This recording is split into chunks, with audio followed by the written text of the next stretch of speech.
Hi there, and welcome to the Ippity Bippity YouTube channel. I know I haven't done a whole heck of a lot with the channel so far, and hopefully that'll change kind of soon, but I actually just wanted to do a quick vlog today because I was talking to one of my friends earlier, and we got on the subject of suicide and depression, which is a big issue for me because I've dealt with a long history of my own personal depression, as well as seeing a lot of friends and family go through depression and suicidal thoughts and things like that.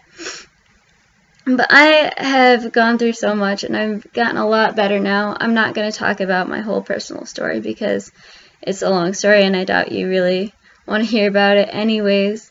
But I've come so far from where I used to be, so I was thinking about it and I thought, why not share some of the things that I learned while I was going through depression. So today I'm going to share one of my favorite coping strategies for getting through nights when I was feeling particularly down or depressed and I needed something to take my mind off of feeling that way. And keep in mind that this is not the only coping strategy, far from it, and that is one of the great things about seeing a therapist, which some people might have reservations about going to therapy, like maybe you're afraid of doctors or you don't like the idea of paying someone to listen to your problems or anything like that, any reservations that you might have. But they can give you tools to help you cope with your depression, and it's really a lot better for you in the long run. So there are lots of different kinds of coping strategies, and seeing a therapist is a really good way to get some of those under your belt. But for now, I'm going to talk about my favorite, and that is the happy box. So I'm going to get mine right here. Excuse me, Maya. Oh, I need you to get down for a bit. This shoebox is my happy box, and I actually need to take some of the old stuff out and put some new stuff in because I have evolved so much as a person, and you know, your life changes and you use different. I'll get to that in a minute. So, opening up my happy box. This is one of my favorite stress and depression tools because you can do multiple things with it. Like right now, I'm squeezing it. So if I was ever anxious, which anxiety sometimes goes hand in hand with depression, ever anxious or nervous, you can squeeze it like a stress ball. If I was really angry, if I had like a blank wall in front of me, I could throw it against a wall. Just careful not to break anything. Or take one of these rubber bands off and keep it around my wrist. Go like this. Because, shh, I'm vlogging. Because a lot of people with depression, and myself included when I was much younger, will do cutting themselves and other kinds of like self-infliction, cutting or burning, and this way you're distracting yourself with like a little bit of like lesser pain, but you're not really damaging your body all that much. So it can kind of take away some of the desires to do that. Which another thing that I have in here, which also works really good for that, is slap bracelet. It's actually really fun and gives a little bit of a sting, and it's another thing to do, and it'll distract you from from hopefully how you're feeling in general, but probably from cutting yourself. So I have this box. It does not have chocolate in it, but I actually, when I was younger and I first started going to nightclubs, I would keep the wristbands that they gave me after I was 21 to let you go up to the bar and drink, and then at the end of the night I would take it off and I would write on the back of them highlights from that night at the bar. So this one says that the fog machine broke, which actually happened more than once, and It was really bad for the people working there, but I thought it was hilarious. But you can put any kind of memorabilia in your happy box that you want, like photographs that make you happy, any kind of like journal entries. Maybe you could tear out a journal entry of some day that you were really happy. Just any kind of happy memory that you have, you can put in there. And I also have this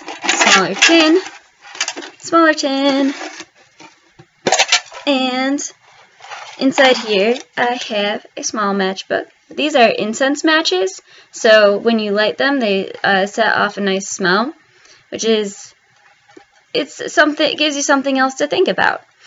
And also, I like to meditate as a way of relieving depression and stress and things like that.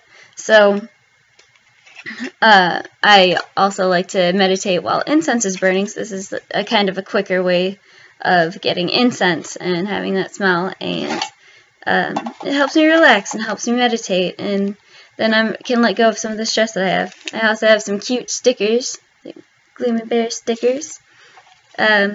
I don't really know why I have those in there anymore. I probably just like Gloomy Bear.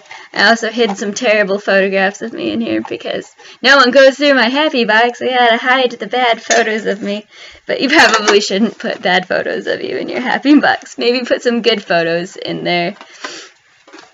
And speaking of it, it's actually a really great idea. It's a good way to raise your self-esteem. Put in some photographs if you have any, like, printed out, or, you know, if you have, like, from a Polaroid, which I know nobody really uses anymore. But photographs where you feel like you look really good and you can feel really good about yourself. Or even just like writing down a list when you are in a good mood about things that you like about yourself. It doesn't have to be physical. It can be things about your personality too. Anything that you like about yourself, write it down and then read it so that you can not feel so lousy. Also, I don't really have anything like this in my happy box, but if you're any kind of like a creator where you can make any kind of like visual art, like if you write or if you draw or anything like that, you can put some of your artwork or anything else that you've created into your happy box and look at that and be like, oh, hey, look, here's something that I'm good at, and preferably something that you made that you really like. It's something that is really important to you. And bring that back. I have some jewelry in here. I don't know why. I also have a pair of tweezers because I have a I have a thing with like my body hair where if I can't get all of it shaven off, I'll start plucking. And it kind of goes along also with giving yourself like a little bit of pain that isn't really too damaging, but I'll start like tweezing hair off of my leg, and it'll give me something to do and something to distract my mind. And I mean, I know that kind of sounds silly, but it works. It works really well for me. So I got some more memories. I've got some money with some writing on it, which I don't really need anymore, so I'm probably going to spend it on lunch, honestly. This one doesn't have any writing on it, but it was taped to the ceiling of a place that I used to work at for months, and I just always found it super hilarious, and then at some point I ended up taking it down, and I kept it. And it's kind of a fond memory. And I also have some sticky notes up on the top here. This first one, show you the back side. It has the names and numbers of some of my most trusted friends that I feel like would listen to me anytime that I had any kind of problem. I have actually even another list of names, like a duplicate list, just in case I lost one of them.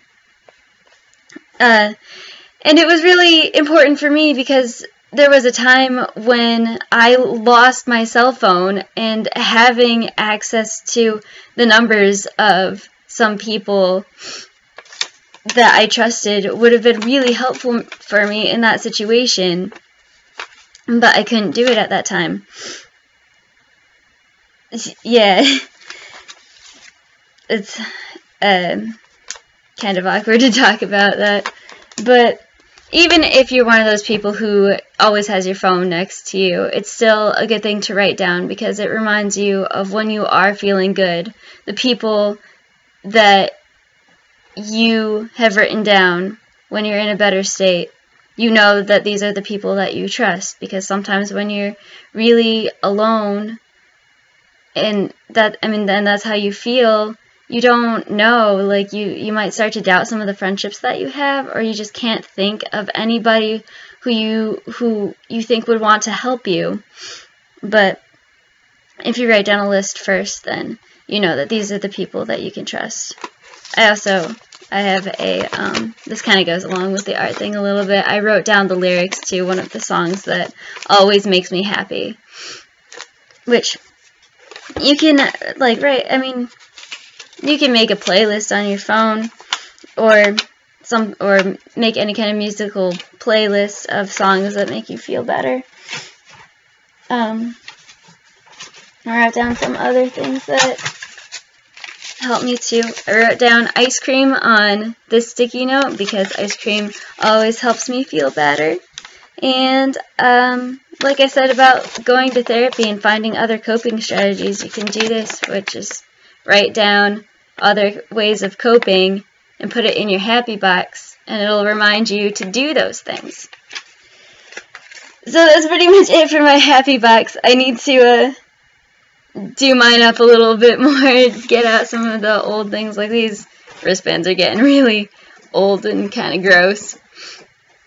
But I really hope that someone sees this who needs to see it. And if you know someone who's going through depression or feeling suicidal, then maybe you can show this to them, and hopefully it'll help them. And going through this in the past myself, it's really hard for me to think about other people who are going through it, because I know that just because I'm better doesn't mean that it's not a problem with other people. It's not something that's just going to be fixed in a day or a week or anything like that.